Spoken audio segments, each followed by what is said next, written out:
Hey bro, you ready to hang out tonight? Sorry man, not tonight. It's Valentine's Day. What? Oh my god! I gotta get laid! But how? I got it!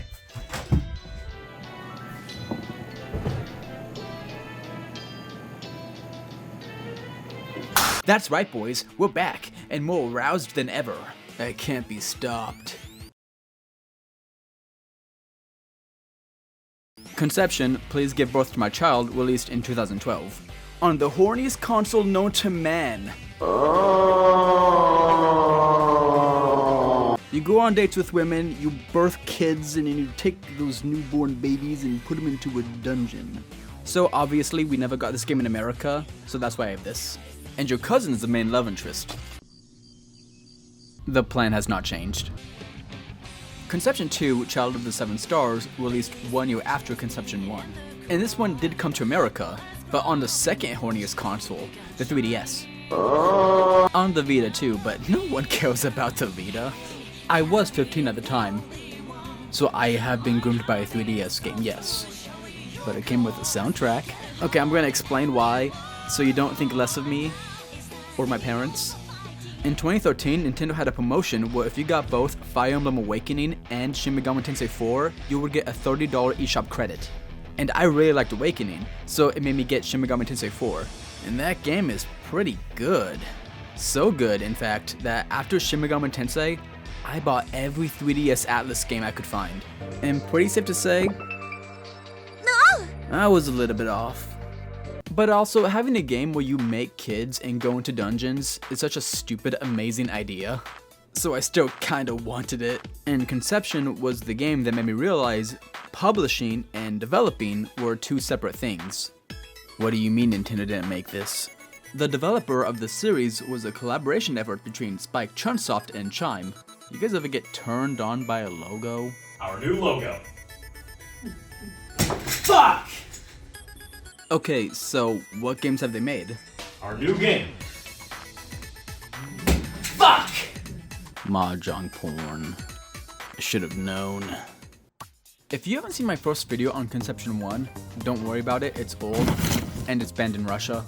Conception 2 has nothing to do with Conception 1. They just dropped the whole isekai thing altogether.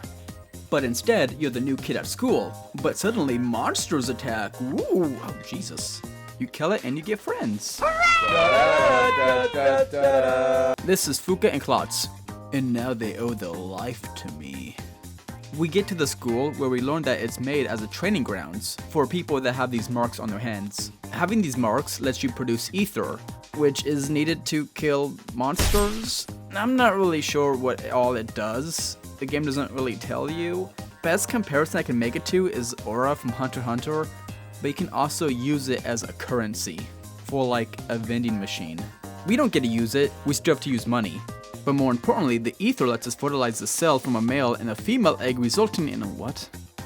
Turns out, since we produce so much ether that no one's ever seen before, the church bears us with a new title. He's a god's gift. Oh, that's why that's the default. But ether is not enough to fight these monsters. We need children. When God's gift and a smoking hot babe perform a holy ritual called class mating, they create these star children. Leave it to me! This whole situation is very illegal. I'm gonna give him a gun. Now, while everyone at the school can make star children, you and these 7 maidens make the best ones. I don't know why, they might have birth defects. But yes, instead of having 12 different maidens, we only get 7. Which is a lot better because they're all the same age. And none of them are related to you. The gameplay is basically the same from Conception 1, going through randomized dungeons and going on dates with the maidens. So let's meet the lucky ladies.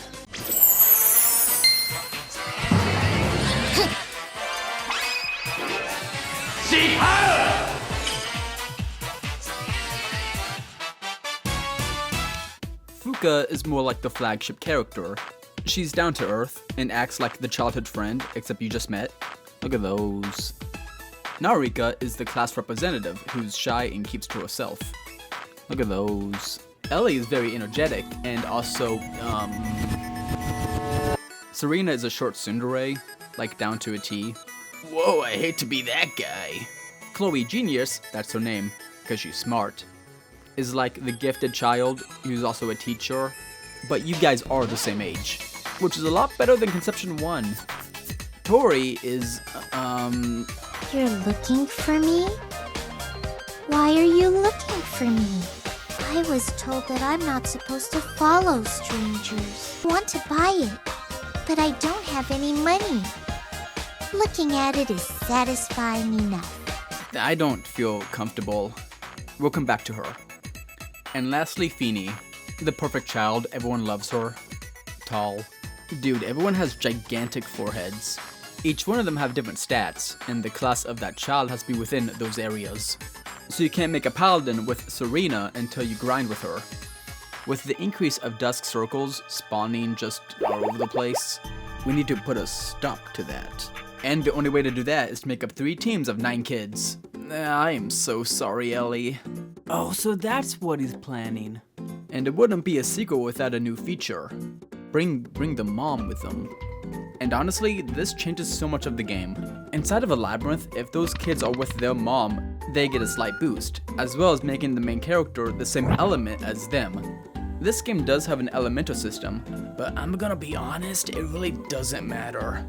And this could be a problem with the Steam re-release. By the way, this game's on PC. All of the DLC is baked into this version, and you can't turn it off or distinct what is DLC and what's not. So all of the dungeons just have these little bunnies that just give you a lot of experience. I mean, it is good having all the DLC here. I'd rather have this than not have it, but it does make the game's balance kind of whack. But we also get the costumes for the ladies. It's just 3 colors. Whoa, what are you doing here? The game has 7 main labyrinths that represent the 7 sins. Kinda like how Conception 1 focused on the zodiac signs. And inside the labyrinths are randomized dungeons, which just sucks ass if I'm honest. This was also my main issue with Conception 1. The room's layout is always the same. Hallway, big room, hallway, big room, hallway, big room. And none of these areas loop into each other. And in these hallways, there are just no enemies. Sometimes there's treasure, but that's it. Why have these? All these do is just waste your time. So if you traveled a long ways and it was a dead end, you gotta go all the way back and try a different path. In games like Pokemon Mystery Dungeon, for the most part a lot of the rooms intertwine, so you're still making progress even though it's not the right way. And I bring this up because they made those fucking games! Not Chime though, they're doing something else. Snakes. Why did it have to be snakes? And after every floor you can just leave, get fully healed, buy items, come back, finish it out. I'm not entirely sure why they did this. I assume maybe because like it's better for a handheld to pick up and play. Like you do a little bit and then you go talk to some women, do some dungeons, but also you're in public. But this is how every dungeon in the game plays out. And look at these enemies, they're kinda tricky. Now attacking enemies, that's kinda good. My biggest compliment to Conception 1 was the combat system. It's exactly the same, they didn't change anything. You control 4 groups, being you and your kids, and being able to place them around enemies to attack the weak spots. And you need to decide whether it's better to gang up on one enemy or to spread everybody out.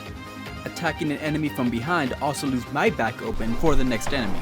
And I'm just gonna say it, one of the best battle mechanics in any RPG I've played. Why is it in Conception? I'm not trying to get my brain stimulated, I'm trying to get something else, you know what I'm saying, brother? It's really unfortunate that this game is just so easy. I mean, look at this. This is my first turn against the boss, and he just gets one shot. I'm not even over leveled. I'm just built different. But we don't have time for that. We have school to go to. We have this guy. He's like the principal. He looks really evil. He has 2 sons. One name's Alec, and we're like rivals. He's kind of chill. And then he has another son that we just don't know much about. He also looks evil. Then we have these 2, which are the monster lookout team. Ooh, hey. The only thing that's important is you get to talk to people over here, and this is where you make children. Everything else is just kind of stuff for the back of the box. Aside from the main plot, each maiden had their own sub-stories. And they are just all over the place. Fuka, Fuka decides to join the water aquatics team to help with underwater labyrinths. There are no underwater labyrinths in the game. She used to swim a lot, but due to an unforeseen circumstance in the past, she's not good at swimming now. But it's her turn to clean the pool. Let me just turn up the 3D effect. And during the full moon, a spooky ghost appears of a student who fucking died. Oh no, that's one of the 3 things Fuka dislikes. So now it's up to you and Fuka to help her pass on. And by that I mean the ghost possesses Fuka and then she just kind of touches you inappropriately. And it's kind of weird. But it didn't work. So now you must figure out why she can't pass on. Does it have to do with Fuka's past of swimming? It's still a mystery. Serena's mad that she fell on me, and then she spilled milk on herself, and milk is like the hottest shit at this school. Like, dude, she cannot get any milk. People are just shoving her. So we have to distract the crowd by using her sex appeal, and just this goes on for a minute, and it reminds me of Love Toradora, so this is very funny. I enjoyed this. And she makes this noise a lot. At her home, we meet her older sister, who was also a maiden when she went to school, and now she owns a cafe. And the reason why Serena wants all of this milk is so she can grow up to be like her sister. I mean like tall wise, not like she wants to drink milk to become tall. But we don't know how tall she is because she's just in a text box. Serena ends up finding a book that tells you if you put all of your ether into yourself, you can forcefully make yourself grow. But that takes up a lot of ether, so she can only do it for so long. So we go to the amusement park to feel better, I guess. I don't actually know. And Serena just has a great time. She just loves this place. But uh-oh, the amusement park is gonna close down soon. But there was a way to save it. There was a beauty pageant, and if we get Serena's sister to enter and win, well, we might just be able to save the park. She says no. When I was a kid, I never really liked any of the maidens, except for one being Chloe. And now we're playing all these years later, I can confidently say she's probably the worst one. Chloe is getting a little too popular that she doesn't have time for me. I am literally God's gift. Just say you didn't watch Mobius, man. Come on, I can take it. She hosted the announcements for the school and people were very normal about it. This snowballs into her singing at a concert that gets so big that the students can't focus on school and are obsessed with her. Like she's being stalked and blackmailed by kids. So the other teachers are mad about it and they forbid her from singing, but she keeps doing it and they're like, you know, maybe you can sing, it's okay. And then it turns out her singing can heal people. So they have a concert at the hospital and then the doctor is fucking pissed about it. And then there's a kid dying of cancer and she wants to hear her sing. And she has like 2 days to live, so how are they gonna sing with the doctor there? I don't know. And then we take a shower together. That's very important. Narika's on the monster killing committee. It's a school program that best deal how to kill the monsters. And she has to give a speech on the best way to kill these monsters, but she's not very good at public speaking, unlike me. In high school, I gave a presentation on cat abortions, and the teacher never showed me my grade for it. I'm sure it was good. Anyways, she does an awful job. To get Narika back on her feet, we go out shopping, and to get some new ideas from the locals on the monster crisis. Okay man, I'll buy some teriyaki. Just take it easy, man. Narika gives another speech, but the same thing happens. Except she isn't as upset this time. She still is, but she's less. And suddenly she's more confident and forward. Must be that mysterious gemstone I gave her. On our first date with Ellie, she admits that we've actually met before as kids. I don't know what the fuck happened to her. And somehow we saved her, I guess. I stare a lot at her bangs. A few days pass, and we accidentally overhear a conversation with her and this guy named Lucian, and he's kind of a dick. And he's just talking shit about me, so I'm like, what the hell, dude? I'll kick your ass. He beat my ass, I'm not posting that. Ellie won't tell us what's up with her and Lucian, so we sneak around and see what she's up to. She goes into a forest and just straight up murks someone. So at this point, I'm like, what the fuck is happening? And then she just erases my memory. What is happening? Fine. Fine is probably the most generic of any of them. There's no supernatural stuff, no ghosts, no mysterious stones, no whatever Ellie's got going on. She's just from a small town who transferred over to the school because she's good at killing monsters. With her being tall and athletic, she joins the basketball team. But really, she's more interested in photography. So the two of you decide to start up a photography club. And it ends up just being you two hanging out, taking photos together. Until Klotz tells her that I actually want to take photos of her naked. I never said that, but she agrees if I learn how to take artistic photos. She literally says this to you, but you're supposed to be the dense anime harem guy, so you're just like, oh, she's just talking about Tom Selleck. But you guys go on more dates, taking photos together, until Fine gets a letter from her hometown saying that they miss her and they want her to come back. So now Fine must choose between her hometown and Jared Leto. Holy shit. Fine, don't go, I love you. Jared! Back when I was a kid, I was just uncomfortable with Tori. I never progressed her story at all, so let's see what she's actually about. Tori. She's a very curious person. She asks about everything, and when I take her out shopping, she looks at anything. Oh god, he's back. We get some teriyaki, and she's just kinda confused by it, and asks permission before she's allowed to eat it. Oh no. A bit later, Klotz sees her walking into the forest, so we go after her. Oh my god, she's about to die! I'm not moving this camera down. So she said she was collecting herbs to make soup. I don't know how this correlates. And a while later, someone said Tori was tinkering in the garage, so we go check it out, and she built a plane. How does she do that? It crashes into a crowd of people, tens are dead. But it's okay, Tori, we'll get you some ice cream. And a strange man just keeps following us. He said that he used to be Tori's examiner, and is implied that she grew up in a lab. And then the game just doesn't go into that at all. It's very vague about it, but all I know is that it's making me sad and I feel so guilty hating on Tori all this time. She's just trying her best. But everyone just loves her, she has school friends, like outside of the main cast. There is a time where they ask her to join them for gym outside, and it begins to rain, so obviously it's cancelled. But Tori doesn't know that. She just thinks that the class is in the rain, so she was just out there waiting for everyone.